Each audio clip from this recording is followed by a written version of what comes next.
葵ちゃんです。雨晴れハウです。列車への攻撃により状況が逼迫しているところからです。攻撃を軽減することはできないんですか？難しいと思われますね。少なくとも外交的手段では、ここ数ヶ月の戦いは敵の最後の大攻勢です。現在、アメリカ内政軍が日に1万ほど前線に到着し続けています。ドイツ側としては米軍が本格的な戦闘に参加してくる前に何としても英仏軍を撃滅し、休戦を強要しなければならない。そのためか、少なくともこのゲームのドイツ軍は必死です。つまり砲はあまり有効な盾になりません。そんな。偵察隊を活動させドイツ兵が輸送していた毒薬を破壊したりはしましたが、攻撃への影響は不明です。その後偵察隊は森で戦争中ドイツ軍にちょっかいを出し続けていたという老人に遭遇。老人の協力を得てドイツ軍の輸送車列を追跡しました。鉄道への攻撃で病院が混乱している間にも追跡を続け、ついに今、ドイツ軍のキャンプを発見したところです。司令部に報告すれば、さらに大きな戦力を送り込んでくれるかもしれない。しかし、偵察隊長が口を開こうとすると、老人がトラックを指さし、キャンプを攻撃する計画を提案した。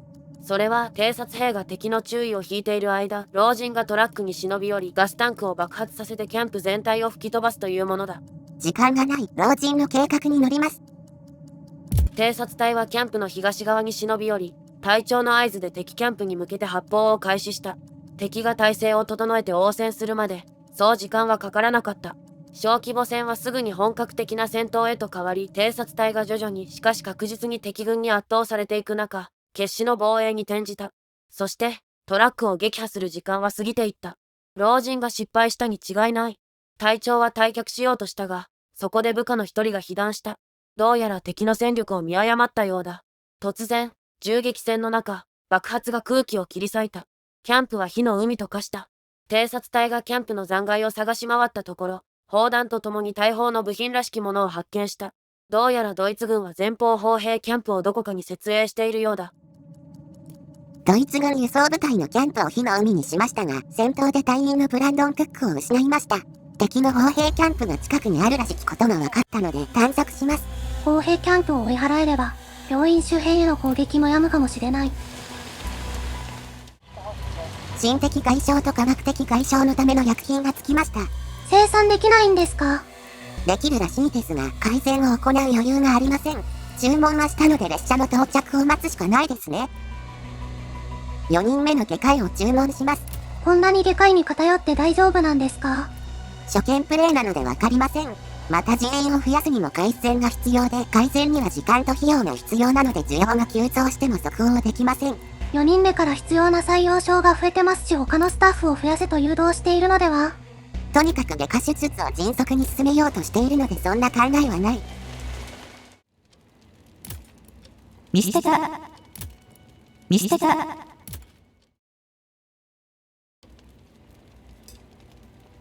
見捨てた。ジェラール・ルメートル、外科医。フランスの外科医で生涯北部に勤務した。数年前に引退したが、フランスとイギリスでいかに医療要員が不足しているかを目の当たりにし、パリに渡ってボランティア活動をすることを決意した。彼が助かれば外科医として参加してくれるかもしれませんね。やっぱり外科医は呼ばない方が良かったのでは？もう遅い。ラルフィー・モーガンがまた運び込まれてきました。末期患者です。せっかく助かったのに、また。前回優先的に治すよう要求されたヘンリー・シンクルハ・ホーン将軍。有能な指揮官らしい。コメントで彼も実在の人物であると教えていただきました。イギリス第一軍を指揮し、史実ではドイツ軍の春季攻勢を撃退、その後の100日攻勢で活躍。このゲームでは前線の砲兵施設を視察中に砲弾が爆発して負傷。これは味方の砲弾が事故で爆発したということでしょうね。衛星兵のタイラー・ロビンソン。他人の顔が覚えられない。ここではそれが救いになる。衛星隊は2人で1ユニットですが、能力やレベルアップは個別に処理されているのがちょっと興味深い。召喚後のジェラール・ルメートルが亡くなりました。そんな、助かれば多くの患者の命を救ってくれたかもしれないのに。召喚後の手術が成功しました。彼がやってくれたかもしれない仕事は、今こちらに向かっている4人目の外科医が果たしてくれる。召喚後の患者が回復しました。偵察隊はドイツ軍前線砲兵の位置を探っていますが、歩みが遅く時間がかかります。犬を追加する改善を行えば早くなるようですが、それをする余裕は全くない。また偵察隊を増やすのも改善と採用許可証が必要です。戦死して減った偵察兵を隊に補充することはできますが、これも採用許可証が必要です。現状、これ以上偵察兵は送らないと言ってるようなものですね。4人目の外科医、ジョシュア・ジャクソンが来ました。卒倒したレホン・モリス医師に代わって患者を見ます。疲れているかもしれないが、私の活動には意味がある。命を救う、それだけで十分だ。たくさんの敵兵を殺してみせると言っていた若者が。これはランダムなセリフですが、彼にこの発言をさせた経験はどのようなものだったのでしょうね。家族に元気でいることを手紙で伝えなければ。上官殿、司令部からの連絡です。ウェルズ少佐へ。君の病院の働きぶりに満足している。君の施設はこの前線のこの地域で最高峰だと思っていたのは間違いではなかったようだ。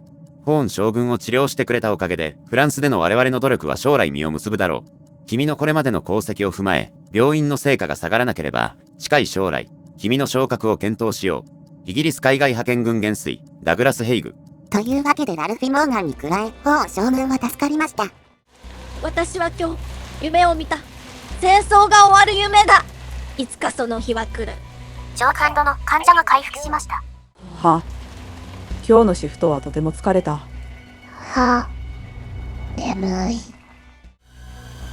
塹壕から有能な指揮官らしいルーラガルド、その息子のジャック・ラガルドとクロビス・ラガルド兄弟が運び込まれようとしています。親子兄弟で負傷。上官殿、食料が不足しています。人々が終える前に消費量を少なくして備蓄を行う必要があります。序盤は大盛りしてたのに。糧食を生産できるようにしたのですが、それでは足りませんでした。スタッフが増えて配給対象の人数が増えたのもあります。つつき順序。悪い知らせです。上官殿。倉庫に食料がほとんどありません。キャンプ内の民間人は鶏を育てています。その家畜を挑発し、屠殺して食料にできます。鶏をすべて略だ。挑発せよ。草や虫を卵に変換してくれる鶏を。明日より先に今日を乗り切らなければなりません。追跡に時間をかけすぎたため、ドイツ軍の大砲キャンプは見つけられませんでした。協力者の老人は一人で捜索を続けると言っています。司令部は捜索で何も見つからなかったため、ドイツ軍の大砲によって病院が脅かされる可能性は当面低くなったと考えているようです。司令部から報酬が渡されたから、よし。迅速に探索すれば砲撃の被害を減らせたんでしょうか？それはわかりませんが、貴重な偵察兵をさらに失う恐れがあったため大胆な選択肢を取れませんでした。より前線に近い場所でイギリス軍の部隊を誘導してほしいとの依頼がありました。敵陣の中心部にある補給倉庫から砲兵へ供給が行われているとの情報があり、そこを見つけ出してハリス中尉率いる小隊が攻撃するらしい。これが成功すれば塹壕への砲撃も減らせるかもしれませんね。でも敵陣の中心部、兵たちの生存可能性は。漁師に川の向こう岸に運んでもらおうとしますが、報酬として渡す金がありません。ボートを略奪挑発してもいいですが、倉庫での戦闘を控えているのにここで偵察兵を危険にさらしたくない。迂回します。迂回した先の橋にドイツ軍の大きめの戦力が。もうどうにもならないのでは。敵の最終攻撃までもう時間がない。直ちに奇襲攻撃だ。ハリスの合図で最初の一斉射撃が行われ、ほとんど一発の銃声のように聞こえた。そして敵が応戦し、素早く終わる攻撃だったはずが血生臭い戦いへと発展した。一体何時間が経っただろうか。ようやく戦いは終結した。ハリスは6人の部下に敵陣に突入するよう命じた。長い沈黙の後、川の向こうから叫び声が聞こえた。敵を倒したのだ。残念ながら、戦いによって多くの血が流れた。偵察兵のニコラス・シンプソンを失いました。生き残ったのは隊長のジョナ・モリス、そしてそれを統括するアイザック・ホッパーのみです。この後時間切れで倉庫への攻撃は中止されます。彼らは何のために？親子で運び込まれた親の方、ルーダガルドが助かりました。推薦状で、自身よりも息子を優先して救うよう求めています。息子、兄の方のジャック・ラガルドが助かりません。推薦状を読むのが遅すぎましたね。その件ですが、コメントで患者カードをミドルクリックすると詳細が表示され、推薦状が見られると教えていただきました。チュートリアルが教えてくれなかったんで。下の方に説明が出てるでしょう。翻訳のせいです。検査と書いてあってもわからないです。ゲームプレイヤーなら説明が書いてあったら試してみてくださいよ。手術順は早く済む順で決めました。状況は危機的で少しでも早めに兵を3号もしくは司令部に送りたかった。それを親の頼みで入れ替えることはできません。とりわけ同じく息子を亡くしている少佐の立場上、この件で支障を挟むことはできない。さもなくば、少佐はルーダガルトへの共感から判断を曲げたということになってしまうでしょう。攻撃、おい急げ。来る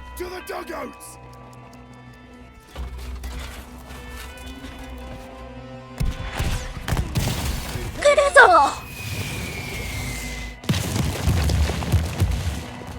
上官殿、負傷した兵が。ドイツ軍の気球が落ちてきました。病院は無事なんですか？塹壕の近くに落ちたため病院に被害はなかったようです。こちら側の兵士たちにも死傷者はないそうです。一章の終わりが近いので、この気球は2章以降で話題になるでしょう。乗組員が無事脱出できていると良いのですが。食料の腐敗。地下室が水浸しになり、食料がカビてしまいました。カビた部分を除いてから食え。まずいですよ、それは。敵の最後にして最大の攻撃が迫っています。そのすぐ後に予定されている友軍の反撃までお腹が持てばいいのだ。そんな無茶な、食中毒を舐めてはいけません。助かったすべての兵士を塹壕へ送り込む。全員送ってなんとか守りきれるくらいです。食中毒が発生しました。だから言ったのに。病院のスタッフは無事なので、士気が下がっただけです。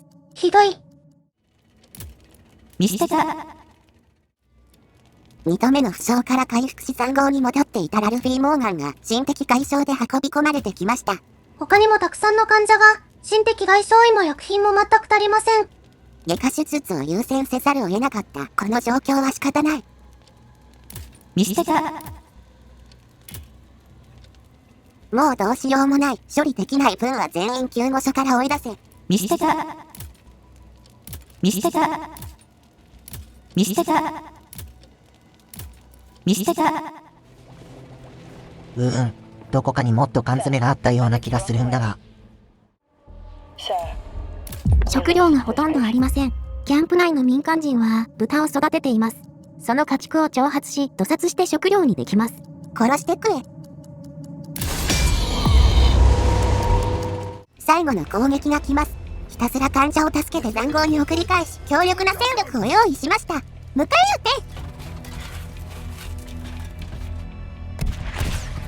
来るぞ。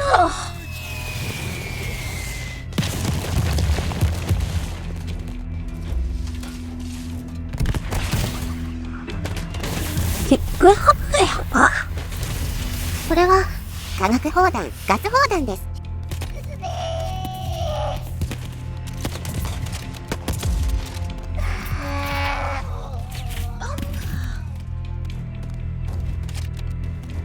上官殿、負傷した兵がいます。悲惨な塹壕戦も、これで一旦終わり。待て、追加攻撃の情報が。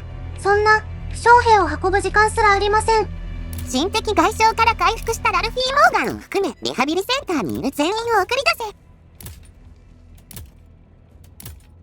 ダメだ、足りない。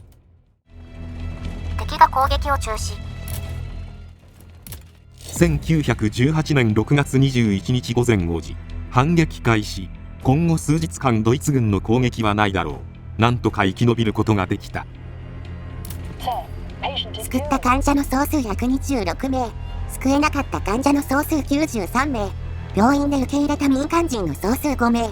パフォーマンス検査、非人道的、効率的、追悼、ジョージ・ターナー、エバートン・アサートン、ダーランド・クローズ、シャオチェン・ザオ、ジェラール・ルメートル、リンドリー・ヒートン、シャオボ・シャオ、チャンツ・トンプソン、ウェイ・シェンフェン、アーロン・アンダーソン、タミー・アブラム、サイアム・サラ、アーサー・ウィンダー、アイヌ・オチャン、トーマス・ワイルド、アルコット・パドン、シン・ペイ、サイ・パンジ、アルトリッチ・クリフィス、ラクシャン・ナハト、エイモリー・アレン、ジャック・ラガルド、チャールズ・ラプトン、ワイルダ・オチュク、スペンサー・ガン、クロケット・バーティー、イツォレト・アケレレ、シャオダン・チー、ロン・デイビス、メイソン・ランダル、アドウィン・ロブソン、ジーチャン・オーヤン、バレンタイン・セキボ、ヘイドン・ワイルド、ジンカン・シュエ、ブーシェ・ヒューズ、プライス・ウェストブルック、ダイス・ラプトン、アルビンソン・ライト、ジェシー・テイラー、アーロン・チャンドラ、ダイエル・ライト、セシル・アキネミ、ライリー・ヤング、クアン・ハン、エドウィン・ハンフリーズ、セシル・ソラリン、ルドラン・ジュラジ、クアン・シエ、プリント・ブルックス、ピーター・ウッドワード、埋葬場所は異なりますが、我々の指揮下で戦死した偵察兵2名、